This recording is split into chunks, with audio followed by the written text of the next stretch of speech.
Bonjour à tous, avec l'aide de Dieu, nous allons étudier une sira du Rabbi sur la paracha de Vaïchi, du volume 15 de l'Ikutei Sichot, la première sira.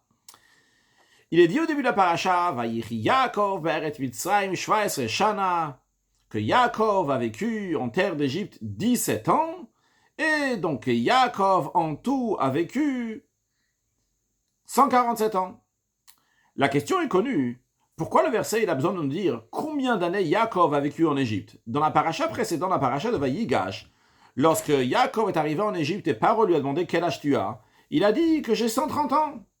Et dans le verset, on nous dit que Yaakov il a 147 ans. Donc nous, on peut faire le calcul tout seul. Yaakov il arrive en Égypte, il avait 130 ans. Yaakov maintenant, il va quitter le monde, il a 147 ans. C'est-à-dire qu'il a vécu en Égypte 17 ans. Pourquoi la Torah a besoin de nous dire que Yaakov il a vécu en Égypte pendant 17 ans? D'un autre côté, la question peut aussi demander si la Torah veut absolument nous dire qu'il a vécu 17 ans. Ok, disons qu'il y a une raison, la Torah veut absolument nous dire qu'il a vécu 17 ans en Égypte. Ok, il n'y a pas de souci, mais dans ces cas-là, pourquoi la Torah a besoin de nous dire qu'il a vécu 147 ans? Dis, Yaakov est arrivé en Égypte 130 ans, ça on l'a déjà appris dans la paracha de Vaïgash. Dis-nous maintenant, rajoute-nous qu'il a vécu 17 ans en Égypte. C'est tout. Nous, tout seuls, on va déduire qu'il a vécu 147 ans. Pour répondre à cette question-là, les commentaires ils disent que pourquoi la Torah souligne, elle dit particulièrement que Yaakov, il avait 17 ans en Égypte, et sur ça, la Torah dit Vayichi Yaakov, que Yaakov a vécu dans le langage de Chaim, de Chayut, de vitalité. En effet, les commentaires disent les 130 premières années de Yaakov, ils ne sont pas considérés comme des années de Chaim, de vie. Comme lui-même, il dit à Paro, Raïm ayu yemeshne chaya, ils étaient mauvais les jours de ma vie jusqu'à présent, ces 130 ans-là. Ils étaient remplis de souffrance, de labeur, de soupirs. D'abord, il a dû se sauver de son frère Esav. Après, il était chez Lavan, son futur beau-père, qui est devenu après son beau-père. Comme il s'exprime à Lavan au bout d'une vingtaine d'années de travail, il lui dit « Le jour, le soleil me consumait, j'avais très très chaud, et j'avais une chaleur qui était très, très forte.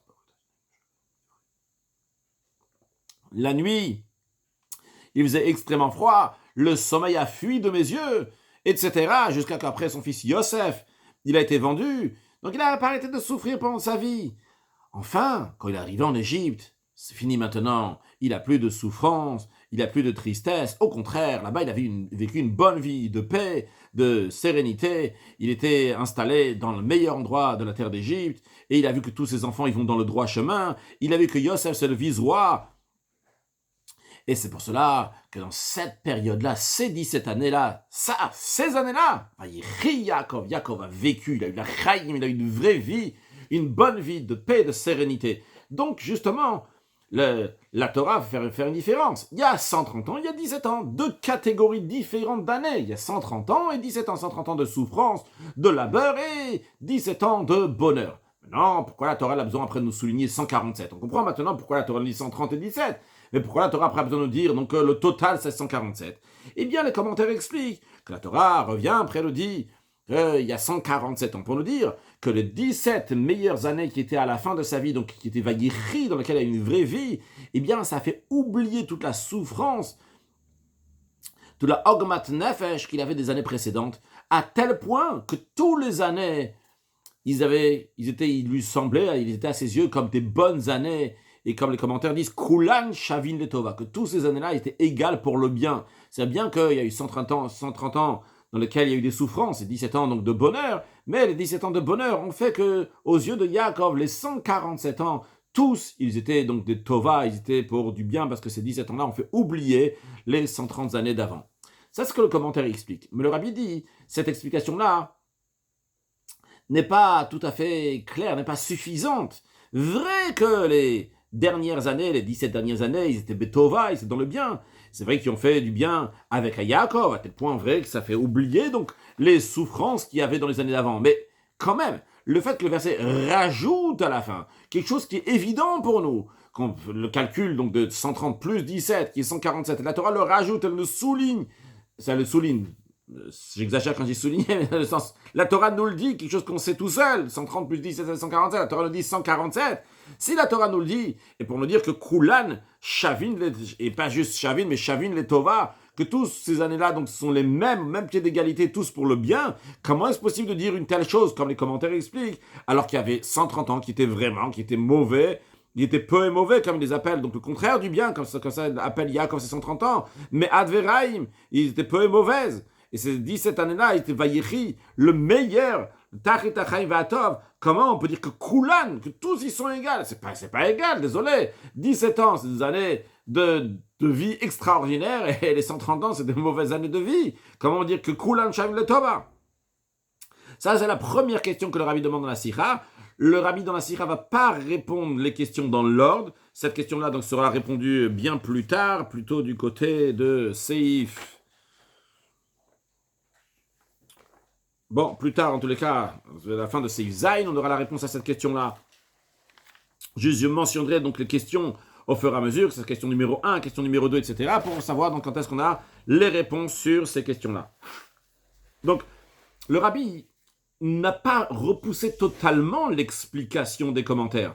Il a dit que l'explication des commentaires en yiddish n'est pas glatique, n'est pas lisse, n'est pas tout à fait claire, n'est pas suffisante. On verra que dans la réponse du rabbi, le rabbi approfondira, donnera une profondeur à cette idée. L'idée sera retenue qu'il y a 130, 17, et qu'en tout ça fait 147, mais non pas comme c'est présenté dans les commentaires, mais de manière plus profonde.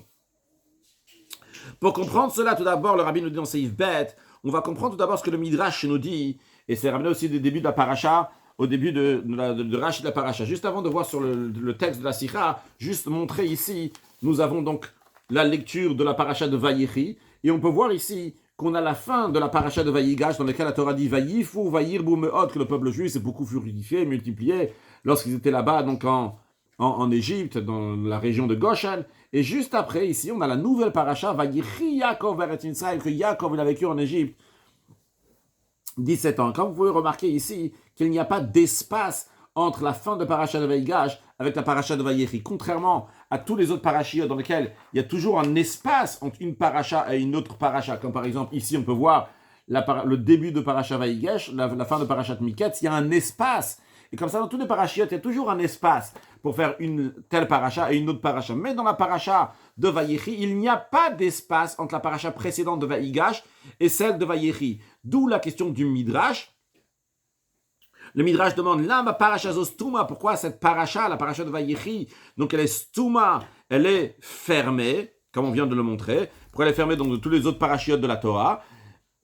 Trois réponses dans le Midrash. La première réponse, on va essayer de s'en rappeler donc l'ordre aussi des réponses qui est important pour la suite. La première réponse, c'est vu que Yaakov Avinu, il a quitté le monde et ça a commencé donc suite à ça, l'esclavage du peuple juif en Égypte. Donc la paracha est Stuma, pour montrer qu'il y a une fermeture, un blocage ici, quelque chose de mauvais pour le peuple juif, suite à la mort de Yaakov Avinu.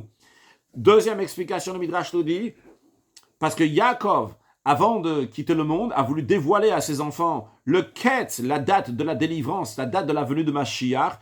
Et cette date-là, Nistam, Satam, a été fermée de lui, a été cachée, a été voilée de Yaakov Avinu. C'est la raison pour laquelle que la paracha est Stuma, donc elle est fermée. Parce que chez Yaakov Avinu aussi, il a voulu dévoiler quelque chose, ça s'est fermé de lui, il n'a pas pu dévoiler la date de la délivrance. Troisième explication, le Midrash nous dit, pourquoi la paracha de Vayechi Stuma? Parce que, enfin, lorsque Yaakov est arrivé en Égypte, Dieu, Satamimenu kol tsarat shebaolam, Dieu lui a fait disparaître, Dieu lui a fermé de toutes ces souffrances qu'il y a dans le monde, il lui a fermé de tout ça, il y avait un blocage, c'est-à-dire dans le sens que toutes les souffrances ne pouvaient plus atteindre Yaakov jusqu'à présent, dans le passé il a eu des souffrances, mais maintenant, toutes ces souffrances-là donc ils ont disparu, c'est la raison pour laquelle que Satamimenu kol tsarat shebaolam sont fermées de lui toutes les souffrances qu'il y a dans le monde. Alors, comme le rabbi a dit au début de Seif Bet, que le Midrash donc dit ça, et c'est ramené aussi dans Rashi. Juste à noter, vu que le rabbi ne va pas le dire dans la suite de la Sikha, bien qu'il demandera des questions sur Rashi, alors je le dis dès maintenant, que Rashi, il ramène le Midrash, mais uniquement les deux premières explications du Midrash, que Yaakov, il est mort et l'esclavage a commencé. Deuxièmement, que Yaakov n'a pas pu dévoiler le moment de la délivrance. Rashi ne ramène pas la troisième explication, que Dieu lui a fermé, lui a arrêté donc toutes les souffrances du monde. Bien, ça, c'est ce que le Midrash dit. Le rabbi explique. Alors, j'ai déjà montré tout à l'heure donc, sur le texte, mais le rabbi donc explique la question. Là, ma paracha zostuma, pourquoi cette paracha, donc elle est fermée, quel est le sens simple de ça? C'est comment ça se fait qu'il n'y a pas d'espace avant les mots du début de la paracha, donc de Vayichi Yaakov, que Yaakov écrit, il devrait y avoir un espace, vu qu'ici ça commence une nouvelle paracha, donc il devrait y avoir un arrêt, un espace entre les mots qui sont avant et la nouvelle paracha de Vayechi, comme c'est dans tous les autres parachiotes de la Torah. Et la question est pourquoi ce n'est pas comme ça. Et sur ça, donc, il y a les trois réponses du Midrash. Mais le Rabbi questionne tout d'abord le Midrash, et après, particulièrement Rashi. Le Rabbi dit, cette stima, là, quand c'est fermé, il n'y a pas d'espace, c'est avant qu'on commence à dire Vayechi Yaakov. Avant de dire Vayechi Yaakov, il y a déjà cette fermeture-là. Alors, si c'est fermé avant de commencer Vayechi Yaakov, alors tout d'abord, l'explication qu'on devrait dire pourquoi c'est fermé, ça devrait être une explication positive, le Ma'al-Yuta, quelque chose de bien qui est arrivé par Vayechi Yaakov. On a la première des explications qu'on devrait dire. Enfin, Satam imenu kol tsarat shebaolam. La première explication, devrait être positive, que Dieu, vu que Vayechi Yaakov, jusqu'à présent on a expliqué que Vayechi c'est quoi Vayechi? Vayechi c'est une chaim, c'est une bonne vie, une vie de paix, une vie de sérénité, de tranquillité, voir sa famille grandir, etc. dans le droit chemin. Très bien, c'est pas ça Vayechi Yaakov. Si c'est ça Vayechi Yaakov, et juste avant ça, juste avant de commencer ce mot-là, il y a une stima, c'est fermé.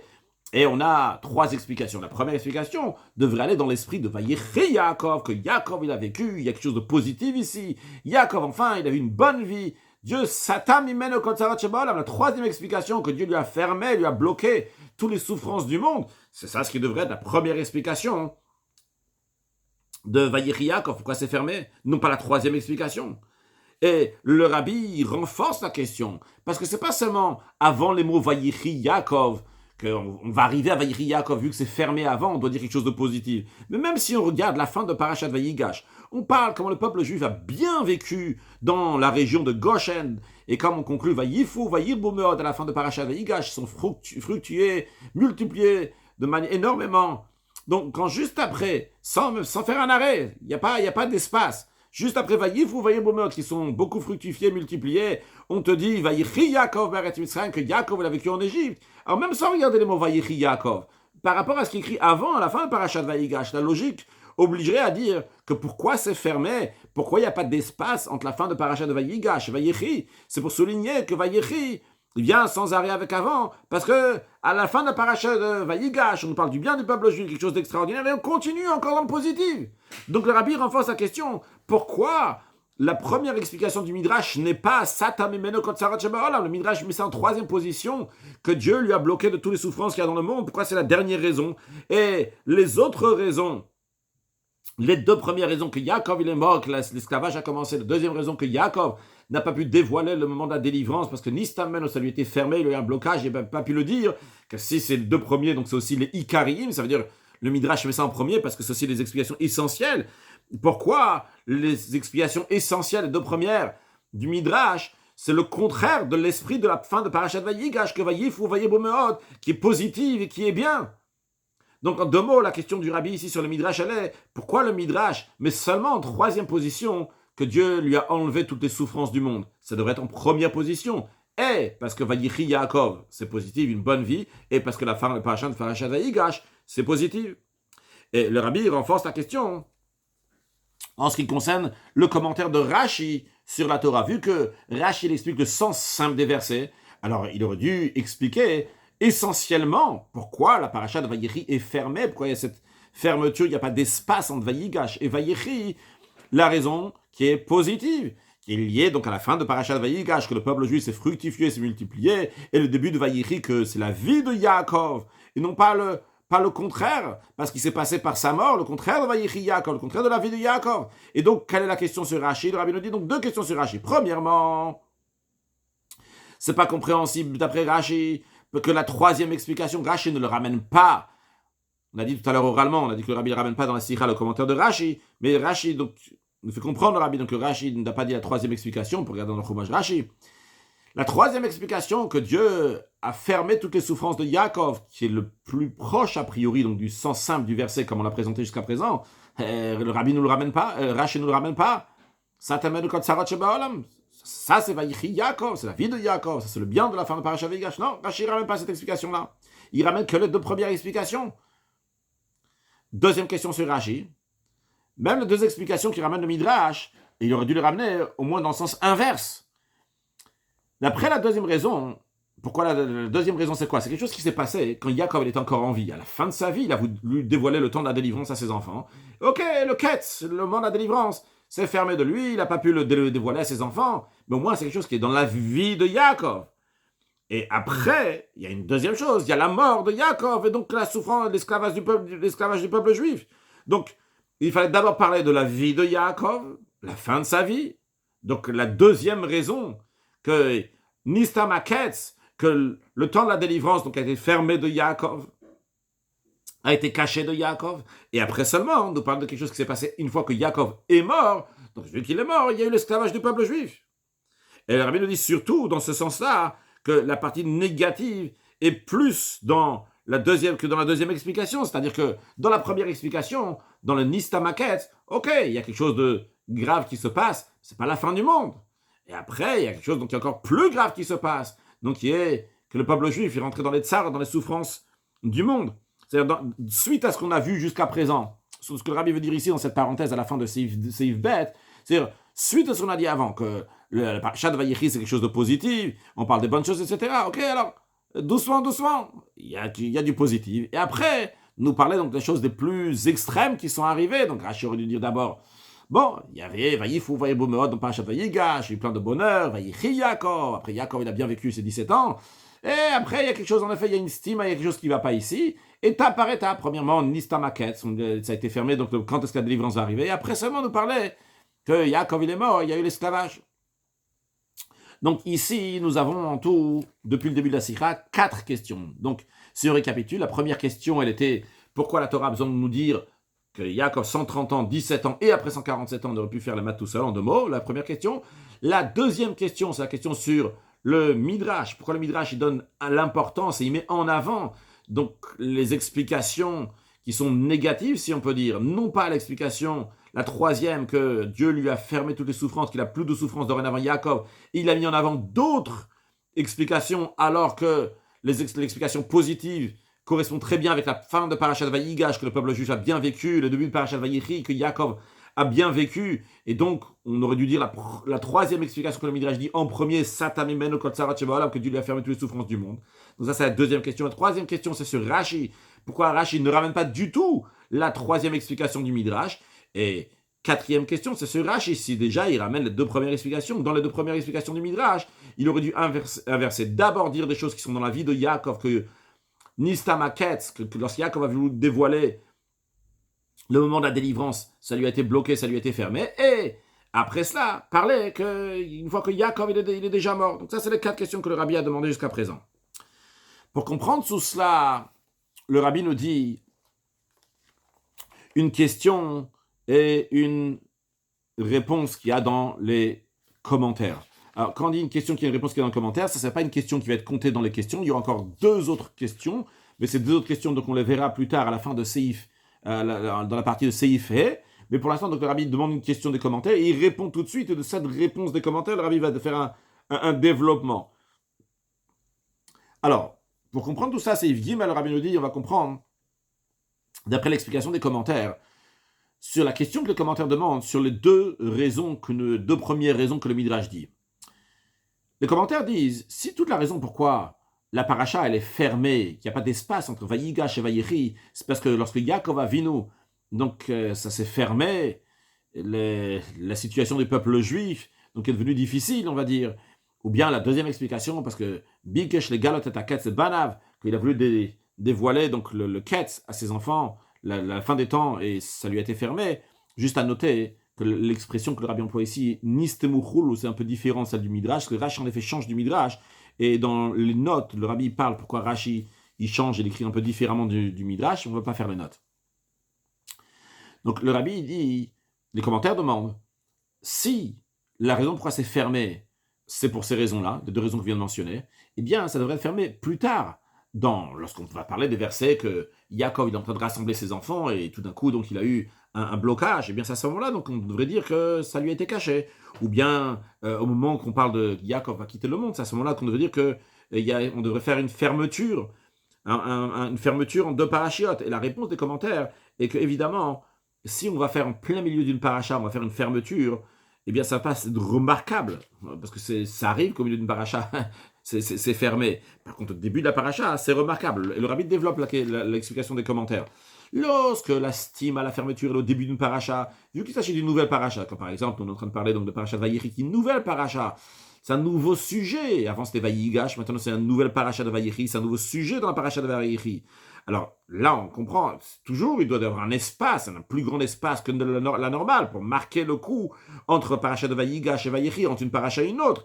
Et dans un endroit que la paracha, elle est stouma, soudainement, en l'occurrence, dans un paracha de Vayigash, Vayechi, il n'y a pas d'espace. Alors, vu qu'on dit, tiens, il n'y a pas d'espace, et pourtant, ça c'est la paracha de Vayigash, et ça c'est la paracha de Vayechi. Alors, quand on voit qu'il n'y a pas d'espace, on se dit, tiens, la Torah ici veut nous dire, c'est fermé, elle fait une fermeture, pour nous dire que tout ce qu'il y a dans la paracha que nous allons lire, c'est donc toute la paracha de Vayechi, c'est fermé. On ne s'agit pas seulement d'une fermeture pour quelques versets ou quelques mots de la paracha, mais c'est sur toute la paracha, tout paracha de Vayechi, elle est fermée. C'est-à-dire qu'il y a une notion de stima, de fermeture sur toute la paracha de Vayechi, et c'est la raison pour laquelle, en tant qu'introduction à toute la paracha qui va venir, eh bien, on nous fait une fermeture, et comme le rabbi va nous expliquer, c'est quoi le contenu de la paracha, de cette paracha-là, et en quoi consiste cette fermeture par rapport à ce qui est dans la paracha. Le rabbi nous dit, vu que tout le contenu de la paracha de Vayechi, c'est quoi? C'est des événements qui ne sont pas liés avec la vie de Yaakov en Égypte. La vie de Yaakov en Égypte, ça a été raconté dans la paracha précédente, dans la paracha de Vayigash, lorsque Yaakov et ses enfants étaient dans le meilleur de la terre d'Égypte, jusqu'à la fin, la conclusion de la paracha de Vayigash, comme Vayifu, Vayebou Meod, ils sont fructifiés, multipliés énormément. Ça, c'est dans la paracha de Vayigash. Mais de quoi on parle dans Vayechi? C'est des événements qui sont liés avec la ptira de Yaakov, avec le fait que Yaakov va quitter ce monde, jusqu'à que concrètement, il est niftar, il a quitté ce monde. Au début, on nous dit que Yisraël, donc Yaakov va bientôt mourir, c'est au début de la paracha. Après, on voit comment Yaakov il va donner les bénédictions à Yosef, à ses enfants, et après donner les bénédictions à Yosef, aux enfants de Yosef, à donner à ses propres enfants de Yaakov. Donc tout ça, c'est des notions qui sont avant que Yaakov va quitter le monde, et particulièrement au début de la paracha, déjà dans le premier verset, on nous dit déjà que Yaakov, donc combien il a vécu? Il a vécu tant et tant d'années, en l'occurrence 147 ans. Donc on comprend que lorsque le verset, et lorsque la Torah, elle nous dit que la paracha, elle est stouma, il y a une fermeture, donc au début, c'est une stima, c'est une fermeture qui est liée à toute la paracha. C'est quoi le contenu de la paracha? C'est Ptirat Yaakov, c'est le fait que Yaakov va quitter ce monde. Donc le Rabbi Yosef Gimel nous a ramené ce que les commentaires disent, le Rabbi a développé ce que les commentaires veulent dire, que la stima, la raison pourquoi c'est fermé au début de la paracha, c'est pas, et pas au milieu de la paracha, pas au moment où la chose va arriver, c'est pour dire que toute l'idée générale de la paracha, c'est ça qui représente la stima. Donc c'est quoi la fermeture de la paracha? Pourquoi la paracha elle est fermée? Tout ce qu'on va lire dans la paracha de Vayechi, du début jusqu'à la fin, c'est une notion de fermeture ici. C'est quoi le contenu général de la paracha de Vayechi? C'est la mort de Yaakov. Donc la stima, le fait que c'est fermé au début de la paracha, c'est lié avec la mort de Yaakov. Et c'est pour cela que la paracha elle est stouma, que la paracha elle est fermée. Basé sur ça, dans ces dalles, le rabbi nous dit qu'on va comprendre les questions qu'on a demandées sur Rashi. Et d'après ce que je comprends, le rabbi répond aussi, non pas seulement à la troisième et quatrième question, donc qui étaient les questions qu'on avait sur Rashi, mais aussi la question qu'on avait sur le Midrash. Sur le texte, le rabbi nous dit, donc d'après ça, on va comprendre la réponse aux deux questions que nous avons demandées avant, donc la question numéro 3 et numéro 4, donc là, qui était, donc pourquoi Rashi, il n'a pas dit la troisième raison du Midrash, que Dieu lui a fermé de Yaakov, lui a bloqué dans toutes les souffrances qui pouvaient arriver, et aussi pourquoi Rashi, il commence d'abord, il donne l'explication, pourquoi c'est la paracha les stouma, la première explication qu'il donne, c'est parce que Yaakov il est mort, et seulement après il nous dit, parce que le Nista Maket, que Yaakov il n'a pas pu dire, c'est fermé de lui, donc le temps de la délivrance, il n'a pas transmis ça à ses enfants. Pourquoi Rashi donc ne dit pas la troisième raison, et pourquoi Rashi commence à la première raison, c'est-à-dire la raison essentielle de la stima, de la fermeture de la paracha, c'est parce que Yaakov il est mort. Le rabbi nous dit, vu que la stima elle est liée, vu que la fermeture de la paracha elle est liée avec le contexte de la paracha, le contenu de la paracha, c'est quoi? C'est la mort de Yaakov, les événements qui se sont passés même avant, mais qui sont liés avec la mort de Yaakov. Donc, on ne peut pas dire dans le sens simple du verset que ça fait une allusion que Dieu lui a bloqué, lui a enlevé toutes les souffrances. Ça ne marche pas. On parle de Ptirat Yaakov, on parle de la mort de Yaakov, et tu me parles de la fin de la vie de Yaakov. Le rabbi développe, il dit, et que ça soit par rapport au temps, c'est-à-dire dans le temps chronologique. Quand est-ce que Satan Mimeno, quand est-ce que Dieu lui a fermé de Yaakov toutes les souffrances. C'est pas quand Yaakov il a eu 147 ans, c'était pas la fin de sa vie, c'est lorsqu'il avait 130 ans, c'était 17 ans avant. On arrive à Vaïchi, tu me dis, ah, Dieu lui a enlevé toutes ses souffrances. Mais un instant, il a 147 ans, Dieu lui a enlevé toutes ses souffrances, c'était à 130 ans, c'était pas 147 ans. Deuxièmement, le rabbi dit aussi, pourquoi on ne peut pas dire que la paracha de Vaïchi, elle est fermée parce que Dieu lui a enlevé toutes ses souffrances, aussi parce que si on regarde tout le contexte de la paracha, le contexte de la paracha ne correspond pas avec le fait que Dieu lui a enlevé toutes ses souffrances. Quand on dit que Dieu lui a enlevé toutes ses souffrances, c'est qu'il a eu une vie extraordinaire, une vie exceptionnelle, une super vie. Et ça ne correspond pas avec la mort de Yaakov. C'est la raison pour laquelle que Rashi ne met pas du tout cette raison-là, que Satan mène le Kol Sarat Sheba Olam, que Dieu lui a enlevé toutes les souffrances du monde.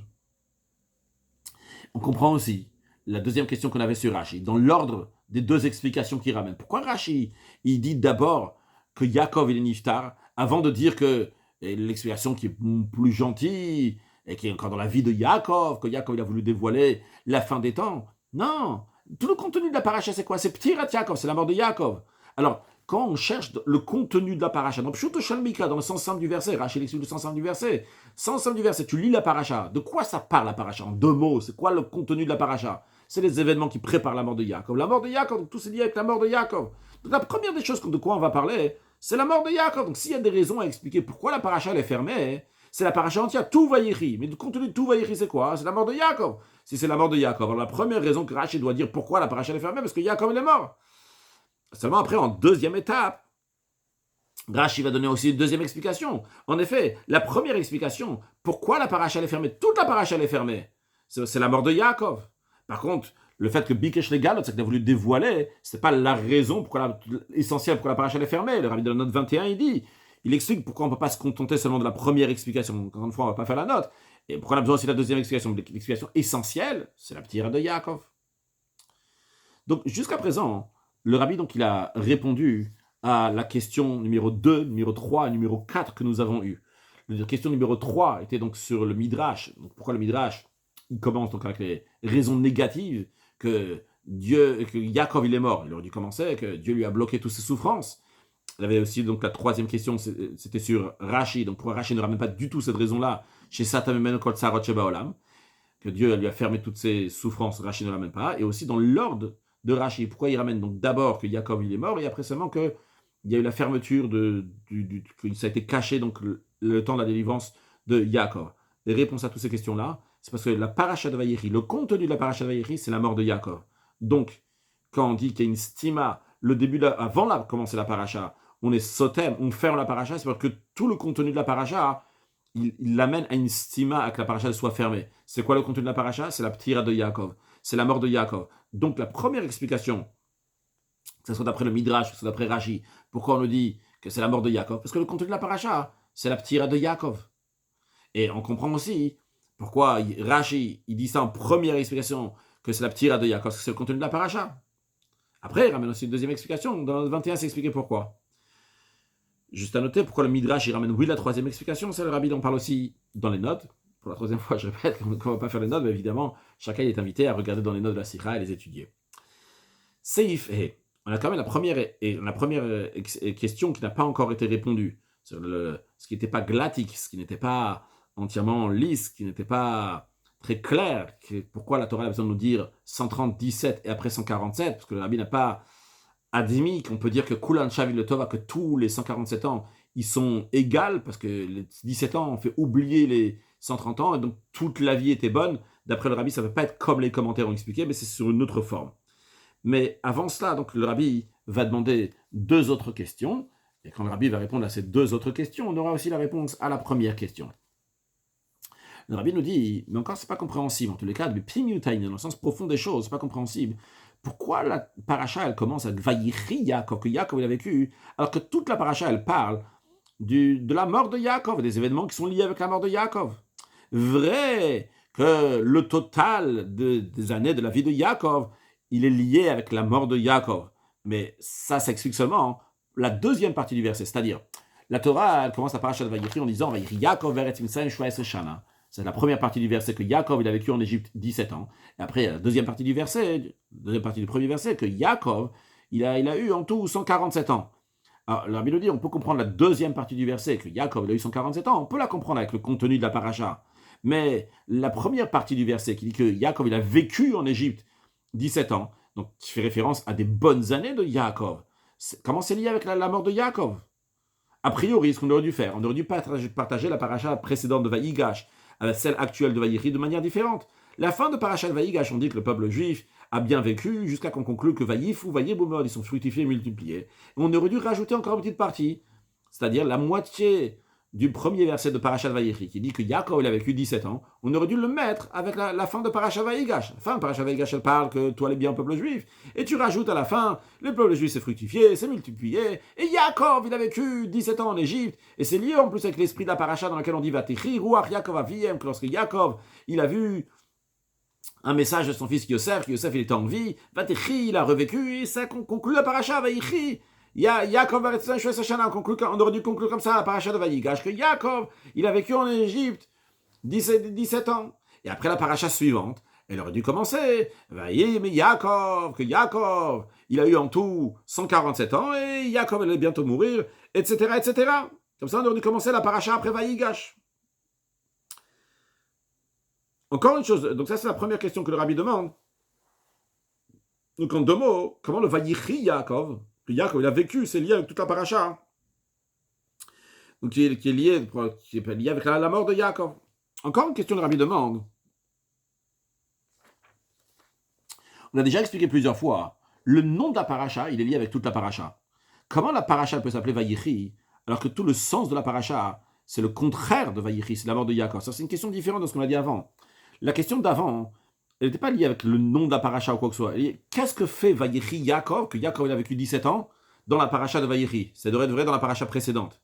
La deuxième question que le rabbi nous demande maintenant, qui est donc la sixième question dans la question, c'est pourquoi, comment on peut appeler la paracha Vaïchi, alors que le nom de quelque chose représente la chose. Si tu dis cette paracha c'est Vaïchi, on parle de la vie de Yaakov.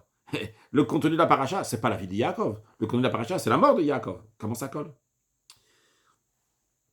Donc, il nous reste trois questions à répondre. Je récapitule trois questions qui nous restent à répondre. Les trois questions qui nous restent à répondre, c'est la première, la cinquième et la sixième. Donc, je vais les appeler maintenant 1, 2, 3 pour tout de suite. Donc, la première question, c'est pourquoi la Torah nous dit 130 ans, 17 ans et 147 ans. On aurait pu faire le calcul tout seul sans qu'on nous dise 17 ans. Parce qu'on nous dit seulement 17 ans, on aurait fait 147. Ou bien qu'on ne dise pas, on aurait pu juste 17 et j'aurais fait le calcul, j'aurais reçu sur 147. Ou bien qu'on ait 147 et j'aurais su que Yaakov est en Égypte pendant 17 ans. Ça, c'est la première question. Et deuxième question, comment ça se fait qu'on parle de Vaïchi Yaakov dans la paracha de Vaïchi, c'est redit dans la paracha précédente lorsqu'on parle donc des bonnes années du peuple juif et de Yaakov. Et après commence donc la mort de Yaakov, donc Yaakov avait 147 ans, etc.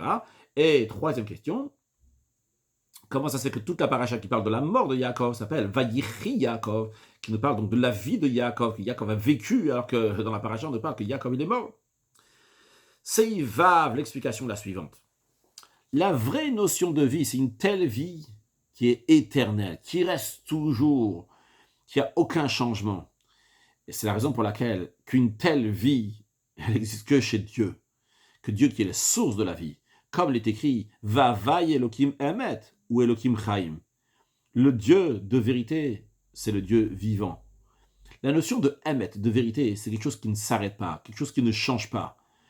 Quand il s'agit de quelque chose qui change, c'est quelque chose qui est kazav, qui est mensonger. C'est d'ailleurs la raison pour laquelle le rabbi rajoute dans la parenthèse que lorsqu'il y a des fleuves, que l'eau s'arrête une fois tous les 7 ans, eh bien sont appelés des neharot à mechazvin, des fleuves mechazvim, du langage de kazav, mensongers, qui ne sont pas vrais. Et c'est d'ailleurs la raison pour laquelle qu'on ne peut pas s'en servir pour les eaux dans lesquelles on va mettre les cendres de la vache rousse, ce qu'on appelle en hébreu les meichatat, traduit par les eaux lustrales en français, donc les eaux expiatoires, les eaux qui vont être aspergées sur la personne qui était impure en contact du mort. La Torah dit qu'il faut prendre du maïm chaim, de l'eau vive. Quand on dit de l'eau vive, ça doit être, entre autres, donc parmi les critères de l'eau vive, c'est-à-dire de l'eau qui est vivante, de l'eau qui ne s'arrête pas. Si ça s'arrête une fois tous les 7 ans, c'est pas appelé de l'eau vivante. Dans la note 27 que chacun peut lire, le rabbi explique comment, si ça s'arrête tous les 8 ans, pourquoi c'est quand même vrai. Le rabbi l'explique dans la note 27. En tous les cas, en ce qui nous concerne, pour notre contexte, la notion de chaim, de vie, c'est quelque chose donc, qui est éternel. au moins éternel dans le contexte du monde, c'est un peu ce que le Rabbi explique dans la note 27. Le monde en général, de toute façon, il est kazav, il est faux, il est faux, il est mensonger. Mais dans le contexte même du monde, en tous les cas, quand ça passe donc 7 ans c'est une shemitah, ce que le Rabbi explique dans la note 27, donc il y a une certaine vérité par rapport au monde en tous les cas. Revenons à notre sujet. On continue à parler donc du Emet, de la vérité, de la vie, de l'éternité. En parlant de la vérité, c'est la raison pour laquelle aussi que nos sages disent que le sceau de Dieu, c'est Emet. Pourquoi? Parce que dans le mot Emet, qui est le sceau de Dieu, il y a les 3 lettres de l'alphabet, la première lettre de l'alphabet, le Aleph, celle du milieu, donc le Mem, et celle de la fin, qui est le Tav. L'idée, c'est quoi? C'est qu'il n'y a pas de changement. Ça passe partout, que ce soit au début, au milieu ou à la fin, et comme d'ailleurs Dieu dit, Ani Rishon, Vani Acharon, ou Mi Balada Yen Elokim, je suis le premier, le dernier, Mi Balada, il y a par moi, et donc il n'y a pas de Dieu. Et ça, le Rabbi nous dit, c'est l'explication, quand le verset, il dit, Va Vaï Elokim Emet, ou Elokim Chaim. Il y a 2 parties dans le verset. La première partie du verset qui dit, l'éternel Dieu, il est vrai. Et à la fin, on le dit, c'est le Dieu de vie. C'est lié. Vu que la première partie du verset, on dit, c'est qui Dieu? Dieu, c'est Emet, il est vrai, Vavaï Elohim Emet. Quand on dit Emet, ça veut dire donc qu'il ne s'arrête jamais, il ne change pas, Chas de Shalom dire une telle chose. C'est la raison pour laquelle, la fin du verset nous dit, Hu Elohim Chaim, le Dieu de vie. C'est la vraie source de vie, la vraie existence de vie, la vraie vie, parce qu'une vraie vie, c'est une vie qui est éternelle. Une vie qui est éternelle, elle est liée avec le Emet. Et ça, il n'y a que Dieu. Par contre, les créatures, vu qu'ils ne sont pas une vraie existence par rapport à eux-mêmes. On existe, oui, on existe vraiment, mais pourquoi on existe vraiment? Parce qu'il y a Dieu qui nous fait exister. Mais par rapport à nous-mêmes, par rapport à toutes les créatures, on existe, et après on n'existe plus. Eh bien, par rapport à eux-mêmes, l'existence en elle-même, la créature en elle-même, elle n'est pas vraiment quelque chose de vivant. Uniquement, si cette créature, elle est rattachée avec Dieu, la divinité, à ce moment-là, elle est vivante. Et d'ailleurs, c'est la raison pour laquelle le peuple juif est appelé vivant. Pourquoi? Parce qu'ils sont rattachés à la divinité. Comme il est écrit, vous êtes rattachés, vous êtes collés à l'éternel, votre Dieu. Et donc, vous êtes tous vivants aujourd'hui. C'est-à-dire que le peuple juif aussi, vu qu'ils sont rattachés à Dieu, c'est la raison pour laquelle ils vivent et qu'ils existent à l'éternité par rapport à eux-mêmes. Donc, critère donc, du peuple juif même, il y a l'éternité dans le peuple juif. Maintenant, le Rabbi le dit, vrai tout ça, mais pour que cette vraie vie, cet attachement à Dieu du juif va être dévoilé dans ce monde matériel donc voile sur la vérité, voile sur la divinité. Comment on va montrer de manière dévoilée dans le monde qu'on est rattaché à Dieu? C'est uniquement lorsque le juif, il va passer des épreuves et des bouleversements et des dérangements dans son attachement à Dieu. Et quand même, il va rester entier, intègre, sans changer, accomplir la Torah et les mitzvot. À ce moment-là, se dévoile de manière claire sa vraie vie, qu'il est rattaché à Dieu, et c'est pour ça qu'il ne peut pas changer. Donc dans Seif Vav, le Rabbi nous a dit une notion générale, que la vérité, la vie, c'est une vie éternelle. La vérité représente une vie éternelle. Le peuple juif, il est lié avec cette éternité. Pourquoi? Parce que qui est-ce qui a cette éternité? Qui est-ce qui a cette vérité? Uniquement Dieu. Le peuple juif qui est attaché à Dieu, il a cette éternité, il a cette vérité. Mais comment on voit que le juif, il a vraiment cette éternité, il a vraiment cette vérité? C'est lorsque le juif, il a traversé des épreuves. Et quand même, il est resté intègre dans l'étude de la Torah, dans l'accomplissement des mitzvot. Ça montre qu'il n'y a rien au monde qui peut le changer, parce qu'il est vrai, parce qu'il est éternel. Basé sur ça, le Rabbi nous dit dans Seif Zayin, on va comprendre le rapport entre Vayichi Yaakov. Yaakov a vécu avec la paracha générale. La question numéro 5, on vient de voir dans ces effets, était comment ça se fait que dans la paracha de Vayichi qui parle de la mort de Yaakov, la paracha commence Vayichi Yaakov c'est revenu dans la paracha d'avant. Le Rabbi dit non, on va comprendre maintenant, vrai, il n'y a pas d'erreur ici. La paracha parle de la mort de Yaakov, mais Vayichi Yaakov, il a vécu, il est très bien placé dans la paracha qui parle de la mort de Yaakov. On va comprendre aussi la 6e question qu'on avait, pourquoi toute la paracha s'appelle Vayichi, il a vécu, alors qu'en vérité, Yaakov, il est mort dans cette paracha. Bien, le Rabbi nous explique comme ça. Pendant toutes les années avant, on ne pouvait pas voir dans la vie de Yaakov, on ne pouvait pas voir clairement si c'est des années de Vayichi vraiment. Est-ce que c'est vraiment est-ce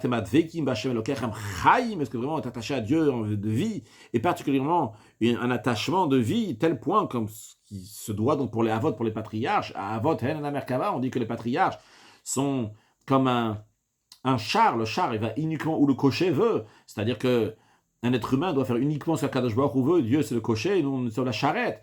Et les patriarches, on dit qu'eux, ils avaient ce niveau-là. Et on ne pouvait pas savoir ce qui se passe avec Yaakov. Vrai, Yaakov, c'était un grand tzaddik, mais la règle, elle est Al-Tamin Ba'atzma Chad Yom Motar. Il ne faut pas se faire confiance jusqu'au jour de ta mort. Et cette règle-là s'applique aussi donc, pour les grands tzaddikim. Même Yaakov Avinu, et particulièrement que Yaakov lui-même, il craignait que peut-être, par rapport à cette situation, chez Yigrom Achet, que peut-être il a une faute, un manque dans le service de Dieu.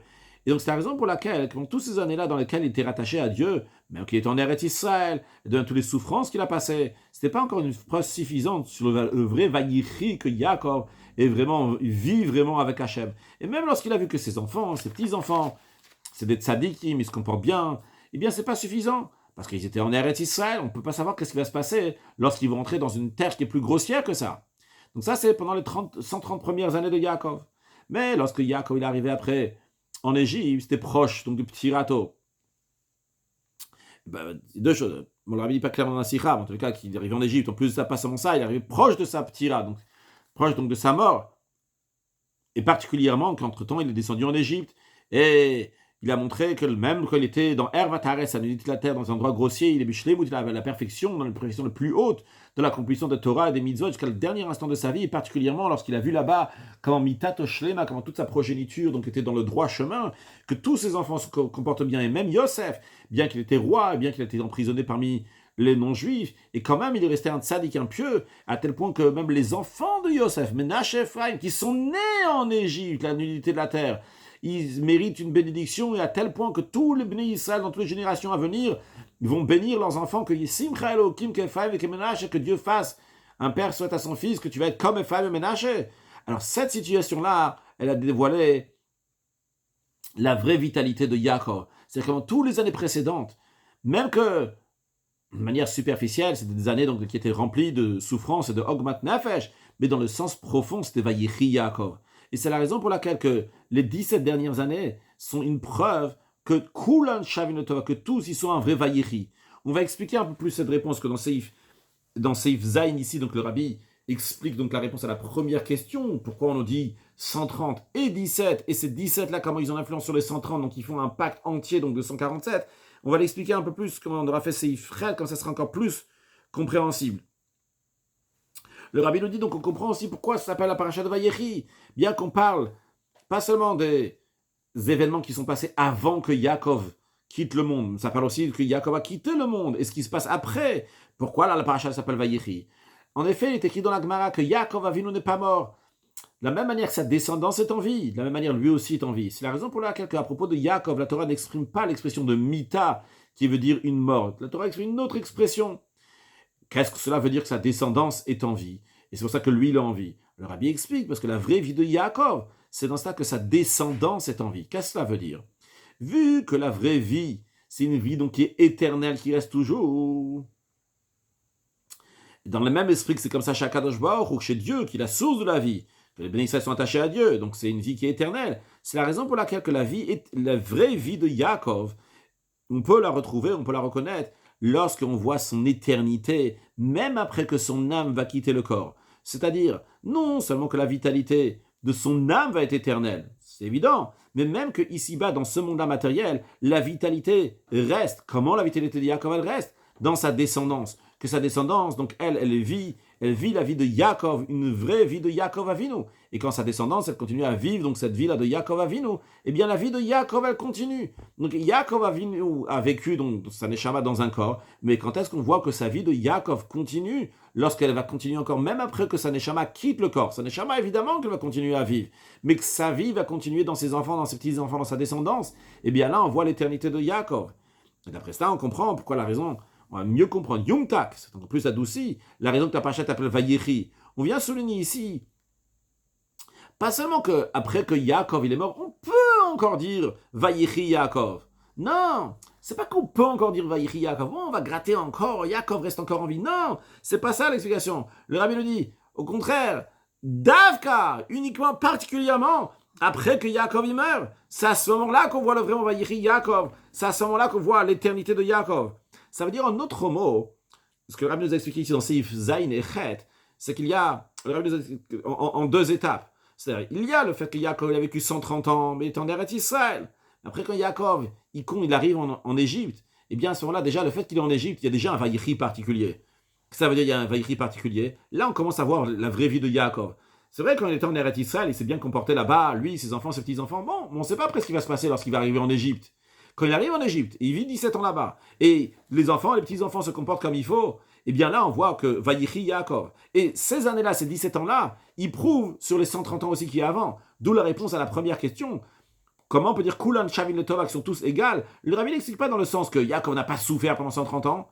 Le rabbi maintient l'idée générale des commentaires qu'on a ramenés dans Seif Aleph, que 130, et on te dit 17 ans, que les 17 ans, donc ont prouvé sur les 130 ans, et ont influencé sur les 130 ans. Dans quel sens ils ont influencé sur les 130 ans? Dans le sens qu'ils ont prouvé que les 130 ans, ils sont aussi de Vayichi que Yaakov il a vécu. C'est-à-dire, le fait que Yaakov était en Égypte, dans l'endroit le plus grossier de la terre, et là-bas il a servi Dieu, lui, ses enfants et ses petits-enfants. Alors ces 17 ans-là, qu'ils ont prouvé, ils ont montré comment Yaakov, Vayichi Yaakov, Yaakov il a vécu une vie de Torah Mitzvot, même en Égypte, lui, ses enfants et ses petits-enfants. Eh bien ça prouve que les 130 ans qui étaient avant, même qu'il était en Eretz Israël, avec ses enfants et ses petits-enfants là-bas qui se comportaient bien, mais là-bas on n'aurait pas su vraiment si c'est Vayichi Yaakov, si vraiment il y a une éternité.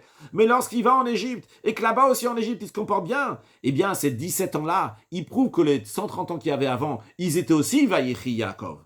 Et c'est la raison pour laquelle que la Torah elle dit, en tout, ça fait 147 ans, pour nous dire que Kulan, Shavin et Tova, tous ils sont égaux, tous les années sont au même pied d'égalité. Dans quel sens ils sont au même pied d'égalité? Tous, c'est une vraie vie. Mais quand est-ce que vous pouvez savoir que c'est une vraie vie? Uniquement une fois qu'il a eu les 17 ans lorsqu'il était en Égypte, ça a prouvé aussi sur les 130 ans qu'il y avait avant.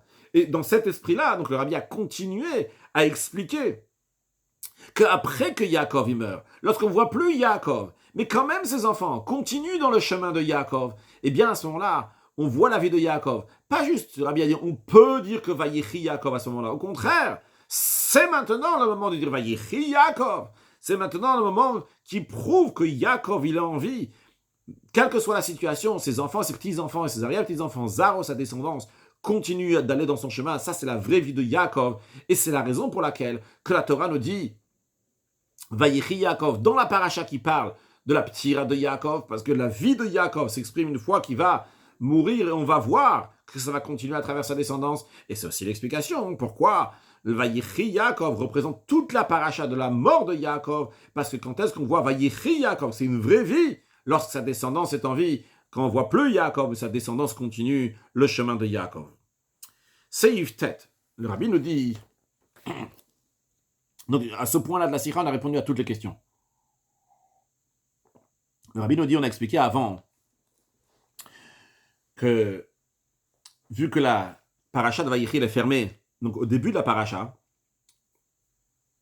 c'est pas lié juste avec les mots de Vayichi Yaakov, c'est avec toute donc, la paracha, et tout le contenu de la paracha qui est la mort de Yaakov. Et on a dit que c'est la raison pour laquelle que Rashi n'a pas donné la troisième explication du Midrash, que Dieu a bloqué de Yaakov, a caché de Yaakov dans toutes les souffrances du monde. Rashi a ramené seulement les deux premières explications. La première, donc que Yaakov a quitté le monde, etc. La deuxième, que Yaakov a voulu dévoiler le moment de la délivrance à ses enfants, donc ça lui a été bloqué, ça lui a été caché.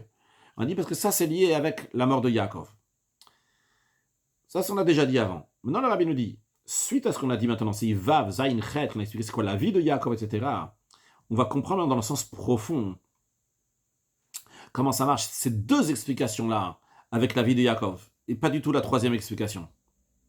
Parce que ces deux explications-là, que Yaakov il est mort, et qu'il n'a pas pu donner donc, le moment de la délivrance à ses enfants, ça montre ce qu'on a dit, que la vraie vie, elle continue dans ses enfants, une vraie vie de manière dévoilée, quand ils continuent à se comporter en Torah Mitzvot, se rattacher à Hachem. Qu'est-ce que cela veut dire? Eh bien, le rabbi nous explique, lorsque les Juifs étudient la Torah, ils accomplissent les Mitzvot, il n'y a pas d'esclavage, il n'y a pas d'exil. Non, il n'y a pas un si grand chiyuv, pas une si grande nouveauté.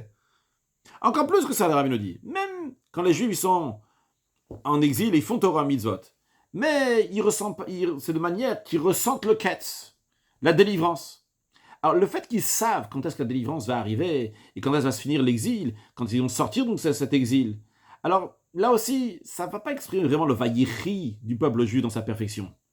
Parce qu'ils ont une date, ils ont quelque chose où regarder, ils ont une destination. Mais lorsque les deux choses sont là, c'est les deux explications que Rashi ramène. La première, que Yaakov est mort, donc il y a une galoute, il y a un exil pour le peuple juif, il y a des souffrances pour le peuple juif, c'est très difficile. Et pas seulement c'est difficile, mais on ne voit même pas le bout, on ne voit pas la fin. On ne voit pas la fin de l'exil, ni Stamaket, on ne sait pas quand la délivrance elle arrive. Et quand même, les Juifs, ils ont la foi totale en Dieu, que la Géoula va arriver, que la délivrance va arriver. À tel point on attend chaque jour qu'il va venir. Et dans les souffrances de l'exil, le peuple juif, il étudie la Torah, il accomplit les mitzvot. Là, on voit de manière dévoilée que Torah mitzvot, c'est la vraie vie du peuple juif. Et donc, on comprend pourquoi Davka uniquement par cela s'exprime la vraie vie de Yaakov. Que le Hu Bachaim, ça que lui il a envie, parce que Zao Bachaim, ses descendants, c'est envie, va Yichi Yaakov. Donc, on comprend pourquoi Rachid ramène ces deux explications-là. Parce que pour exprimer le Vayichi Yaakov, que Yaakov il a vécu, comment ça s'exprime? Ça s'exprime lorsque Yaakov il est mort, et que les peuples juifs ne voient même pas la fin de l'exil, et quand même, ils restent attachés à Dieu, ils étudient la Torah, ils font les mitzvot. Ça exprime que Yaakov il a encore en vie à travers ses enfants, Zaro Bachaim, que sa descendance est en vie. Et donc, le rabbi dit, on comprend aussi pourquoi Rashi il ramène ces deux explications-là et il ne ramène pas la troisième explication. Parce que la troisième explication qu'il n'y a plus de souffrance, il n'y a pas de preuve que ça c'est la vie sans aucun changement. Parce que quand quelqu'un il sert Dieu parce qu'il y a aucun, parce que tout va bien, c'est pas une preuve qu'il va servir Dieu dans quelle que soit la situation. Le vrai Vayechi, le vrai vie de Yaakov s'exprime lorsqu'il y a des souffrances et qu'on ne sait pas quand est-ce que la Géoula arrive.